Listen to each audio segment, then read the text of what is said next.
Hello friends, welcome to सफलता मंत्रा। सुबह की क्लास में एक बार फिर से आप सभी लोगों का बहुत बहुत स्वागत है। और यूपी टेट सुपर टेट की लगातार तैयारी के अंतर्गत आज आप सभी लोगों के लिए SCERT नोट्स के अंतर्गत लेकर आए हैं हमारा परिवेश बुक का पार्ट नंबर 4, जिसके अंतर्गत आपके एक एक करके सभी चैप्टर्स के इंपॉर्टेंट क्वेश्चंस को हम कवर कर रहे हैं।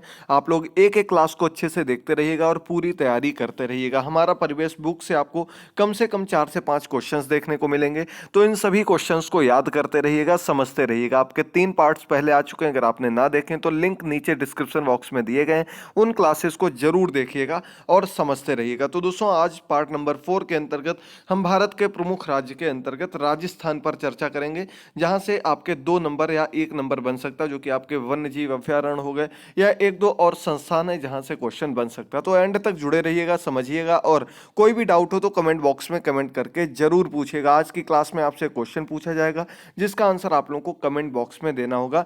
पिछली क्लास में कई लोगों ने रिक्वेस्ट की थी, जिसके आधार पर ये नया काम एक स्टार्ट किया जा रहा है। तो चलिए शुरू करते हैं। पहला क्वेश्चन आपके सामने है, क्षेत्रफल की दृष्टि से हमारे देश का पहला राज्य, सबसे बड़ा राज्य कौन सा है? तो यहाँ बात हो रही दोस्तों क्षेत्रफल की दृष्टि से। क्षेत्रफल की दृष्टि से सबसे बड़ा राज्य जो है वो राजस्थान राज्य है, याद रखिएगा दोस्तों।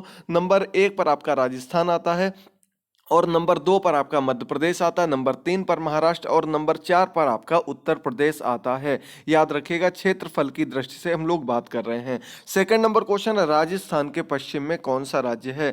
तो दोस्तों, राजस्थान के पश्चिम में, राज्य नहीं दोस्तों, देश की बात हो रही है। तो आपको पता होगा राजस्थान हमारा सीमावर्ती राज्य है, यानी कि सीमा से सटा हुआ राज्य है, और उसके एक और जो है वो पाकिस्तान लग जाता है। पाकिस्तान की सीमा टच होती है। श्री गंगानगर एरिया आपने सुना होगा। इसके अलावा कई ऐसे क्षेत्र हैं जो कि बॉर्डर पर स्थित हैं, जहां पर युद्ध भी हो चुके हैं, तो आपको इनके बारे में जरूर पता होना चाहिए। पाकिस्तान देश स्थित है। अगला क्वेश्चन है, राजस्थान के सीमावर्ती राज्यों का नाम बताइए। कौन कौन से राज्य हैं जो राजस्थान की सीमा को टच करते हैं?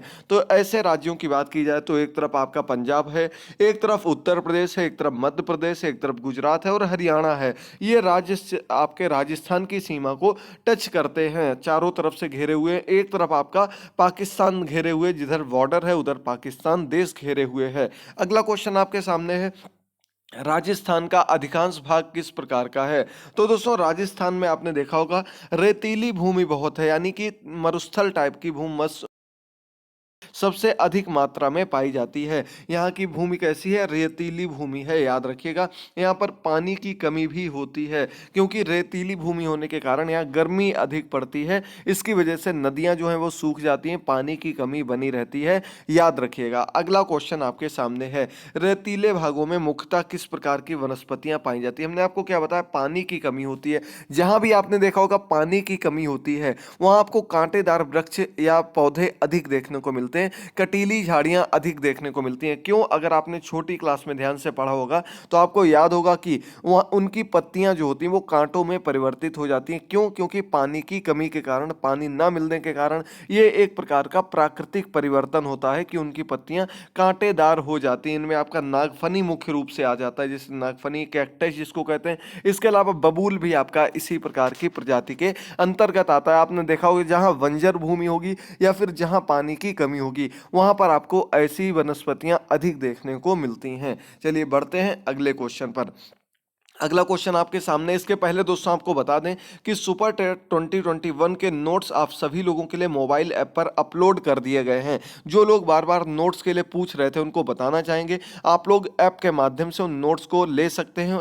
उसका जो हमारी मोबाइल ऐप है, जो कोर्स का लिंक है, वो डिस्क्रिप्शन बॉक्स में पहला लिंक मिल जाएगा। वहां पर आज ही जाइए और नोट्स को ले लीजिए। आपके सभी सब्जेक्ट के कंप्लीट नोट्स वहां पर प्रोवाइड करेंगे। अभी आपको लगभग 50-60% नोट्स प्रोवाइड कर दिए, और जब तक एग्जाम नहीं हो जाता तब तक आपको सब कुछ वहीं पर प्रोवाइड करते रहेंगे। तो आप लोग अच्छे से जुड़ जाइए।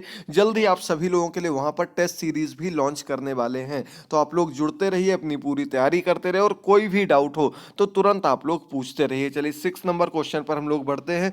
राजस्थान में कौन सा खेल प्रसिद्ध है? तो यहाँ पर दोस्तों कठपुतलियों का खेल प्रसिद्ध है। कठपुतलियों का नृत्य होता है, खेल होता है। ये बहुत ही विश्व प्रसिद्ध खेल के रूप में जाना जाता है यहाँ पर राजस्थान का, याद रखिएगा। ये राजा महाराजा के समय से यानी कि प्राचीन काल से ही वहाँ के प्रसिद्ध खेलों में से एक माना जाता है। अगला क्वेश्चन है, अजमेर क्यों प्रसिद्ध है? अजमेर दोस्तों आपको पता होगा, अजमेर में दरगाह है, ठीक है, अजमेर शरीफ दरगाह है और पुष्कर मेला लगता है, ब्रह्मा जी का मंदिर है वहाँ पर पुष्कर मेला लगता है अजमेर में ही, और दरगाह है। इन दोनों वजहों से अजमेर बहुत ही प्रसिद्ध है। और जो आपका यूपी टेट के अंतर्गत मेला टॉपिक है उसके अंतर्गत कम से कम 3 बार ये क्वेश्चन पूछा गया, पुष्कर मेला या फिर अजमेर शरीफ दरगाह से संबंधित क्वेश्चन जरूर पूछा जाता है। तो चलिए बढ़ते हैं अगले क्वेश्चन पर।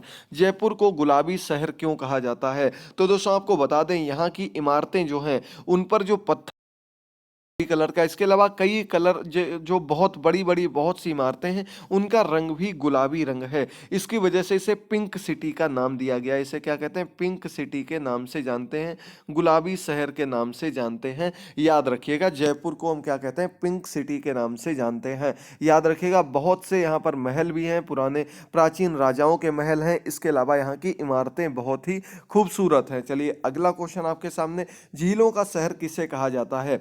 तो ये सबसे कंफ्यूजिंग क्वेश्चन है, आपने इसके अलग अलग आंसर्स पढ़े होंगे। झीलों का शहर एक तो आपका कहा जाता है, जब हम एमपी की बात करते हैं तो वहां पर आपका कहा जाता है झीलों का शहर भोपाल को, ठीक है, याद होगा आपको, पहले भी बताया। लेकिन जब हम बात कर रहे हैं राजस्थान की, तो राजस्थान में झीलों का शहर कहलाता है आपका उदयपुर, ठीक है दोस्तों। झीलों का शहर किसे कहते हैं? उदयपुर को कहा जाता है, याद कर लीजिएगा। चलिए बढ़ते हैं अगले क्वेश्चन पर। पुष्कर मेला किसके लिए प्रसिद्ध है? तो दोस्तों पुष्कर का विश्व प्रसिद्ध मेला जो लगता है वो ऊंटों के लिए बहुत और ज्यादा प्रसिद्ध हो जाता है। वैसे ब्रह्मा जी का मंदिर है, इस वजह से वहां पर पुष्कर झील के किनारे पुष्कर मेला लगता है। और इसके अलावा यहाँ ऊँटों को खरीदने और बेचने के लिए ऊँटों का बहुत बड़ा मार्केट लगता है पुष्कर मेला में, इसकी वजह से और ये विश्व प्रसिद्ध बन जाता है। याद रखिएगा। अगला क्वेश्चन आपके सामने है, तो 11 नंबर क्वेश्चन दिया गया, राजस्थान को के रेगिस्तानी भाग को क्या कहा जाता है? तो दोस्तों राजस्थान का जो रेतीला भाग है, जो मरु उसे हम थार के नाम से जानते हैं। आपने सुना होगा थार का मरुस्थल। थार का मरुस्थल कहाँ पर है? थार का मरुस्थल आपका राजस्थान में ही स्थित है। याद रखिएगा, जो रेतीला भाग है उसे हम थार के मरुस्थल के नाम से जानते हैं, याद कर लीजिएगा। अगला क्वेश्चन आपके सामने है 12 नंबर क्वेश्चन। ये क्वेश्चन आपको 1 नंबर कम से कम देकर जाएगा। क्या दिया गया? राजस्थान के प्रमुख राष्ट्रीय उद्यान कौन से हैं? जो आपके नेशनल पार्क हैं वो कौन कौन से हैं? तो इसमें आपका राजीव गांधी राष्ट्रीय उद्यान है, इसके बाद केवला देव है, इसके बाद सरिस्का है, मुकुंदरा हिल्स है, रणथंबोर है। ये प्रमुख रूप से जाने जाने वाले राष्ट्रीय उद्यान हैं जो कि कहाँ पर स्थित है? राजस्थान में स्थित हैं। इसमें सबसे महत्वपूर्ण जो आपका बन जाता है सरिस्का बन जाता है, मुकुंदरा हिल्स बन जाता है और केवला देव, इनसे 1 नंबर आपका बन सकता है। तो जरूर आप लोग याद कर लीजिएगा राजस्थान के प्रमुख राष्ट्रीय उद्यान कौन कौन से हैं। बाकी ये टॉपिक अभी आपको जब अलग से पढ़ाया जाएगा तब इसके और अन्य क्वेश्चन जो हैं और किस जगह पर क्या चीज़ प्रसिद्ध है, इन सभी चीज़ों के बारे में हम लोग डीपली चर्चा करेंगे। अगला 13 नंबर क्वेश्चन है, राजस्थान से निकलने वाली ऐसी नदी जो किसी भी समुद्र में या सागर में कहते हैं। बहुत अच्छा क्वेश्चन है। तो दोस्तों राजस्थान में से एक नदी निकलती है, इसका नाम है लूनी नदी। ये लूनी नदी एकमात्र ऐसी नदी है जो किसी भी सागर में नहीं गिरती है और अपने आप विलुप्त हो जाती है। कहाँ पर विलुप्त होती है? तो गुजरात के कच्छ का रण है, गुजरात में कच्छ का रण एक जगह है, वहां पर जाकर के नदी अपने आप गायब हो जाती, कच्छ के रण में मिल जाती है जाकर के, और उसके आगे नहीं बढ़ती, ना ही किसी समुद्र में जाती है ना ही किसी सागर में जाती है। ये आपके राजस्थान की सबसे प्रमुख नदी मानी जाती है लूनी नदी, और ये आपके किसी भी सागर में नहीं गिरती। इस वजह से ये क्वेश्चन बहुत ही ज़्यादा इंपॉर्टेंट बन जाता है। अगला 14 नंबर क्वेश्चन है, राजस्थान की प्रमुख नदियां कौन सी हैं? तो इसमें आपकी चंबल नदी महत्वपूर्ण है। ये आपकी चंबल उत्तर प्रदेश, मध्य प्रदेश और राजस्थान, इन तीनों राज्यों के बीच की प्रमुख नदी मानी जाती है और इस नदी पर घड़ियाल से संबंधित, घड़ियाल और मगरमच्छ से संबंधित परियोजना भी चलाई जा रही है, इसलिए महत्वपूर्ण है। इसके बाद आते हैं वनास नदी पर, कांतली नदी पर, माही नदी पर, साबरमती नदी पर। ये आपकी राजस्थान की सबसे प्रमुख नदियों में से एक मानी जाती हैं। अगला आपका 15 नंबर क्वेश्चन है,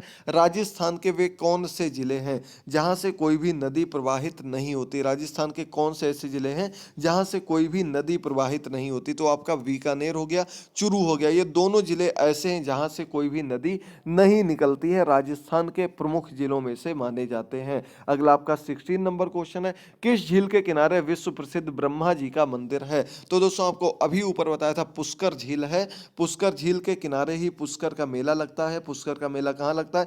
ब्रह्मा जी के मंदिर पर लगता है। यह आपका पुष्कर झील के किनारे स्थित है, जो कि कहाँ पर है? अजमेर में है। ठीक है दोस्तों, अजमेर में माना जाता है। यह आपका पुष्कर झील के किनारे मंदिर स्थित है। विश्व प्रसिद्ध ब्रह्मा जी का एकमात्र मंदिर जो है ये यहीं पर स्थित है। अगला 17 नंबर क्वेश्चन है, भारतीय मौसम विज्ञान की वेधशाला कहाँ पर है? वेधशाला पूछा गया है, तो ये वेधशाला आपके जयपुर में ही स्थित है। जयपुर राजस्थान की राजधानी भी है, आप लोगों को पता होगा।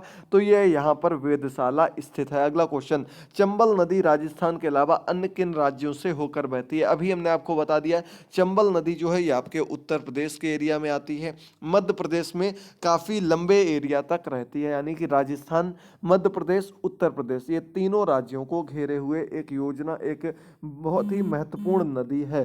तो याद रखिएगा दोस्तों, महत्वपूर्ण क्वेश्चन है। उम्मीद करते हैं यहां तक आपको बिल्कुल क्लियर हो गया होगा, जितना भी आपको पढ़ाया अच्छे से आप लोगों को समझ में आ रहा होगा दोस्तों। साथ ही साथ अब आप लोगों को बताना है एक क्वेश्चन का आंसर, जिसका आंसर आप लोगों को कमेंट बॉक्स में देना है। तो दोस्तों आज का आपका क्वेश्चन है कि हमने आपको दो नए केंद्र शासित प्रदेश बताए थे, एक आपका जम्मू कश्मीर बताया था, दूसरा आपका बताया था लद्दाख। ये दोनों प्रदेश केंद्र शासित प्रदेश कब बनाए गए, ये आप लोगों को बताना है। महत्वपूर्ण क्वेश्चन है, अधिक से अधिक संख्या में आप लोग आंसर जरूर करिएगा। हमने आपको डेट भी बताई थी, ये हमने आपको यही हमारा परिवेश बुक्स की जब हम क्लासेस ले रहे थे, पहली ही क्लास में इसके बारे में हमने आपके साथ चर्चा की थी। तो याद रखिएगा और जरूर सभी लोग अधिक से अधिक संख्या में आंसर करिएगा। अगला क्वेश्चन आपके सामने है, राजस्थान में कौन सी प्रसिद्ध पर्वत श्रेणी है? तो आपको पता होगा राजस्थान में अरावली पर्वत श्रृंखला है, अरावली की पहाड़ियों के रूप में जानी जाती है। सबसे प्राचीन, कह सकते हैं हम लोग, प्राचीन काल की सबसे महत्वपूर्ण पहाड़ियों में से एक जानी जाने वाली